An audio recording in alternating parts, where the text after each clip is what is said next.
नीरज जी की ही हो रही है। तो नीरज जी के प्रतिनिधि के रूप में आज भी आप हमारे बीच में राम सिंह जी मौजूद हैं। तो मैं चाहूंगा कि फिर से वही चीजों से, वही जोश से भरपूर लवरेज आज हमारे संदीप सागर जी को भर दीजिए, जिससे कि ये आगामी और ऊंचाइयों पर जाएं।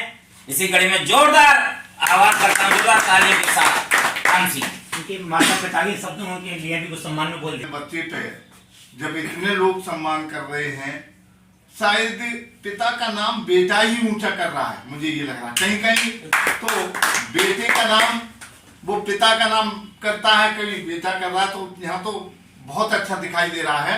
अब चूंकि दादा नीरज जी के सानिध्य में रहा, दादा नीरज जी की ही बात कह दी, तो मैं दादा नीरज जी की ही दो पंक्तियों से संदीप कुमार सागर को आशीर्वाद देना चाहता हूँ। और वो मनोज सक्सेना तो बहुत आते थे हमारे यहाँ, मनोज सक्सेना ने तो वो पंक्तियां कई दफे सुनी होंगी, आपको भी मैं सुनाना चाहता हूँ। दादा की वो पंक्तियां थी ऐसे ही बच्चों के लिए कि फौलाद की मूरत भी पिघल सकती है, फौलाद की मूरत भी पिघल सकती है, पत्थर से रसधार निकल सकती है।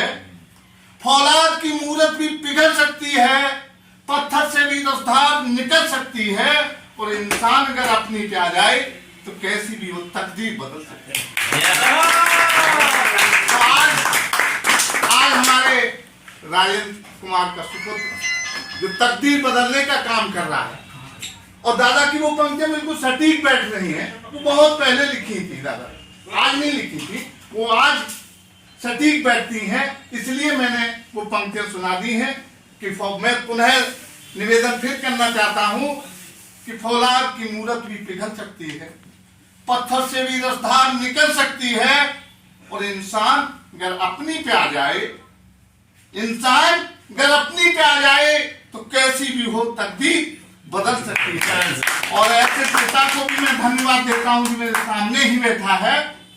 वैसे पिता को बहुत लोग कम धन्यवाद देते हैं, माता को ज्यादा जाता है, और माँ का श्रेय होता भी है, जाना भी चाहिए, लेकिन मैं माँ के साथ साथ पिता का भी श्रेय कम नहीं समझता। माँ अगर चाहे कि मैं आज बच्चे को जन्म दे दूं, नहीं दे सकती है जब तक पिता नहीं चाहता, तो इसलिए मैं पिता को भी दो पंक्तियां देना चाहता हूँ। पिता भी कम नहीं होता है, जब बच्चा पेट में होता है तब माँ भी पिता की तरफ देखती है कि 9 महीने बाद कहाँ से इंतजाम करके लाएगा, खाने पीने का इंतजाम तो पापा ही करता है। तो दो पंक्तियां माँ पे तो देता ही हूँ कि वो सर्वश्रेष्ठ जननी है, आज बीच में नहीं है, लेकिन किसी माँ का तो पुत्र है।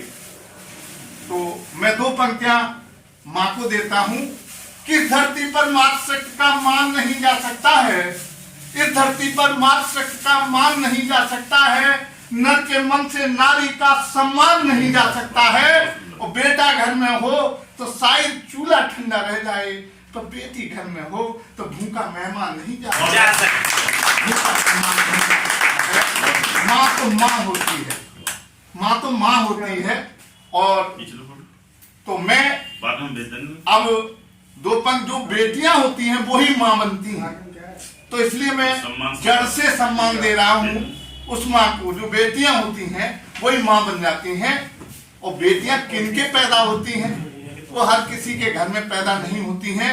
मैं उदाहरण देता हूँ, प्रेम सक्सेना मेरे यहाँ है, उनको 3 पहले पुत्र हुआ, फिर घंटी लाई, एक बच्ची हो जाए, फिर पुत्र हो गया, तीसरा फिर हुआ, तीसरा फिर लड़का हो गया, आज दिन तक उनके लड़की नहीं है।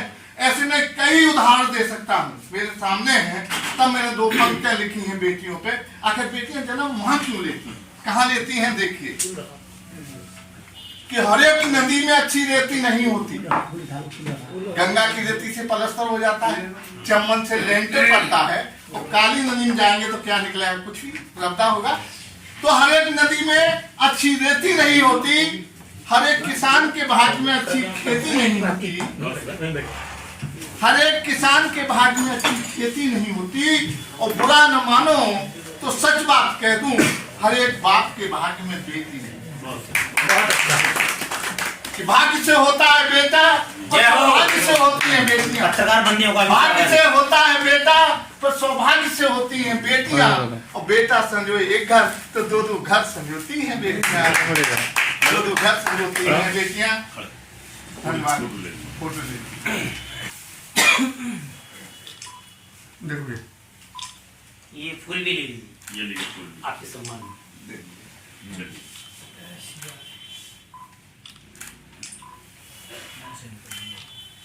हो गया? आएंगे